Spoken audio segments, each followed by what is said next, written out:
Hello, long time no see. Figured I might record some shorter form, uh, evergreen level up type content for Cyclestorm instead of recording leagues for a variety of reasons. I think it might actually be more interesting, more useful, and it's what I've got time for right now. So, if I'm going to start with some things that make sense to me, but if you've got anything of particular interest that I can try and help out with, please comment and I'll try and get to it at some point or other. Who knows when? For starters, I figured I would try to look at one of the most important things to get some comfort with, which is beating graveyard hate, and the most common of that being Relic. I'll kind of Relic, Spellbomb, and Crypt are all kind of in the same category, but I for the purposes of this discussion, I'll just directly refer to Relic as the kind of catch-all because it's probably the most common and it's also the hardest for us to beat, specifically because of the tap ability. But let's just back up for a second. So I'm gonna basically go through a replay of a game that I think it just shows all of this very well. And but let's first just like look at those cards individually. They obviously are situationally better for specific decks to run one or the other of those cards. But the reason why Relic is definitely the hardest for us to beat is because of the tap ability, because of the way that it puts kind of a clock on our graveyard, even if there isn't, a damage base or some other clock, some kind of a lock that the opponent is building towards. Where the other ones, they just sit in play and like we've got all the time in the world, assuming we're not getting pressured in some other way. Or Relic, that's very much not the case. And if we don't play very tight, even without much of a clock, a Relic can beat us on its own in a way that the others can't. So I'll go and try and get into the replay, and I'll try and talk through my thought process on this in this game. All right, this is a game 3 situation versus Mono Red. Kind of strange build, but it's still a rough matchup no matter what the build is. In this case, I boarded simply a Spell Stutter for a Swamp. I didn't bring anything else in or swap anything else out.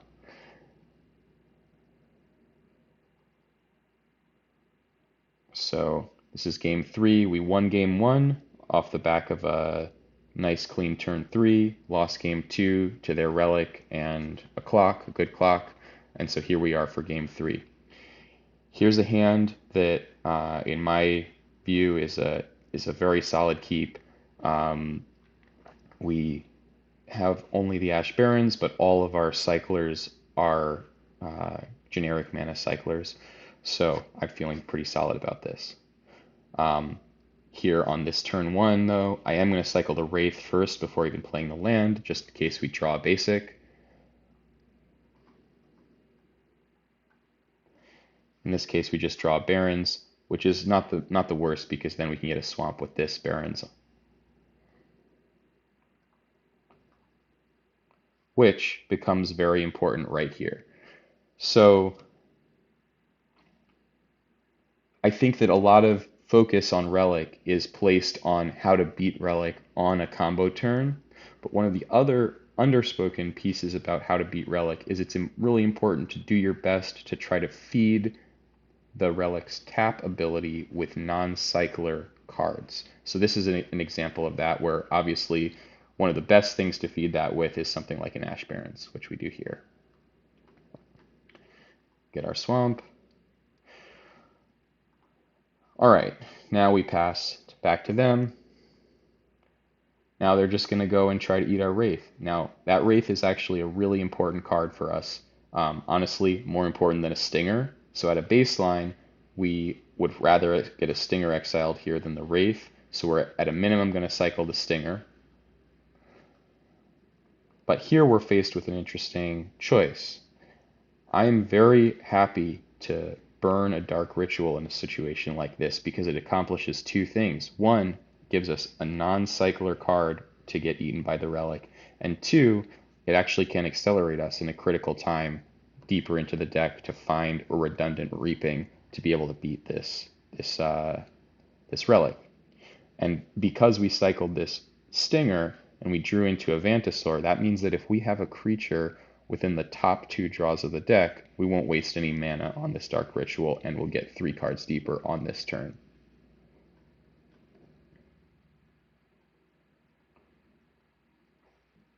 And here we are, we got paid off for that.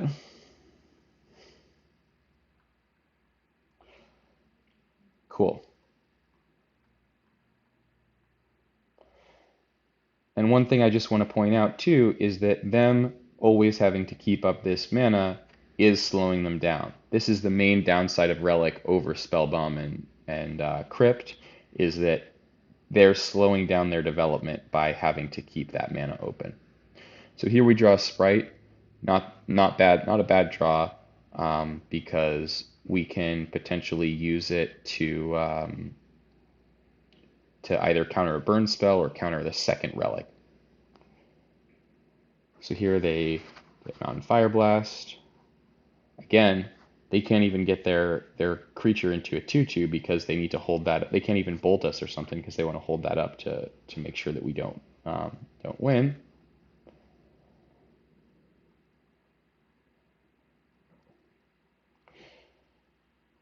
Now here, cycle a Stinger. All right. Back to our turn. Definitely there is some logic to cycling this, but I don't want to tap out of black. And because I have the Sprite, I also don't want to tap out of blue, right? The downside, of course, is that if we draw into a land, we can't play it out. But it's worth it in this context to hold the Architects in hand. Ren's Resolve. They're going to Fire Blast us. Fire Blast. Now here's an interesting situation. We can just fire off this Sprite just to save 3 life and just keep our life total high. I think that that's probably the highest value use for this Sprite at this point, unless they were to draw another Relic.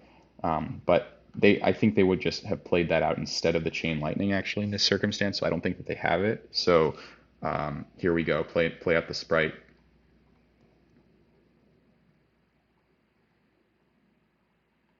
And now we can also chump. And if they were a little bit more clever, in this case, they would have used the Relic now so that they could get one of my Cyclers.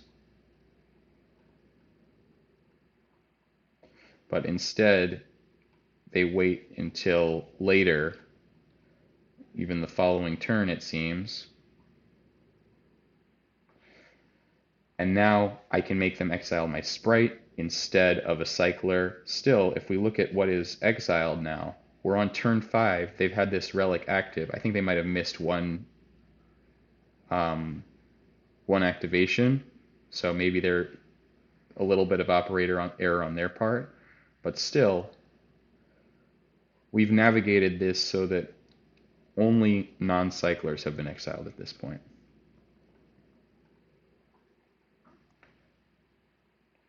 All right, the first cycler got exiled on turn 5. Again, they can't play out their Lava Runner because they need to hold up the crack.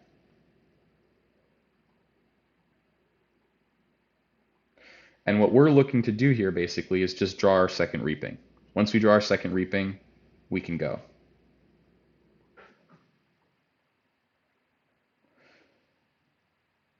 Play that out. And actually drawing that second Swamp is really good too, because the clever Relic player, in the case where we only have 1 black mana, will probably crack the Relic over a Ritual and just totally blow us out. So very good to draw that Swamp there. And now we basically have 1 turn to draw Reaping or something along those lines. or a ploy.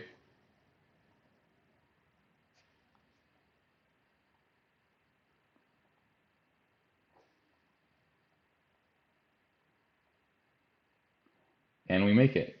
So we get the reaping.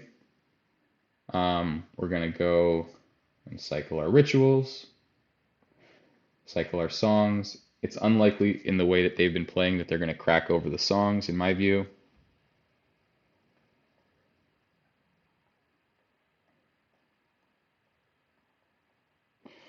Now we cast our reaping. We have our blue for our teachings. And here is one case where they are actually going to make a mistake.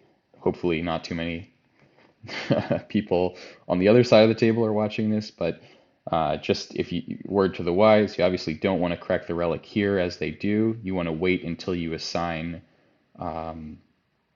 targets for all of the triggered, all of the copies from the triggered ability.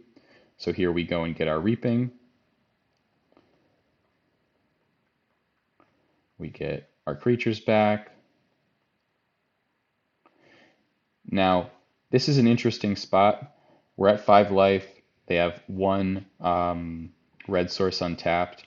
I make the call here that I can't play around Bolt because I am too low on mana. So I just need to play like they don't have Bolt. So I go right for the Street Wraith. They don't have the Bolt, and so I'm rewarded for that play. And now here we are. We've cycled everything, and this is why I said they cracked their relic at the wrong time. Now, after cycling a bunch, we let the trigger resolve, and we can still use that reaping that they tried to counter. And from here, it's an obvious win, right? But it's possible that had we not cycled the Wraith twice, that we would have run out of mana and fizzled there. So that's always a question you've gotta weigh is it worth it to play around that Bolt, or is it better to just play like they don't have it and skyrocket the likelihood of not fizzling, of actually getting the kill. So hope that was interesting to somebody. The most important point to underline is the importance of feeding the Relic's tap ability in the early turns so that you can still have enough material in your graveyard available to you once you've drawn far enough into your deck to where you have redundancy in reaping, or you draw into the vision charm, or whatever it may be. And the other thing to bear in mind is to maintain black mana up through their turn, and to try to basically just stall as long as possible. Hope that was helpful.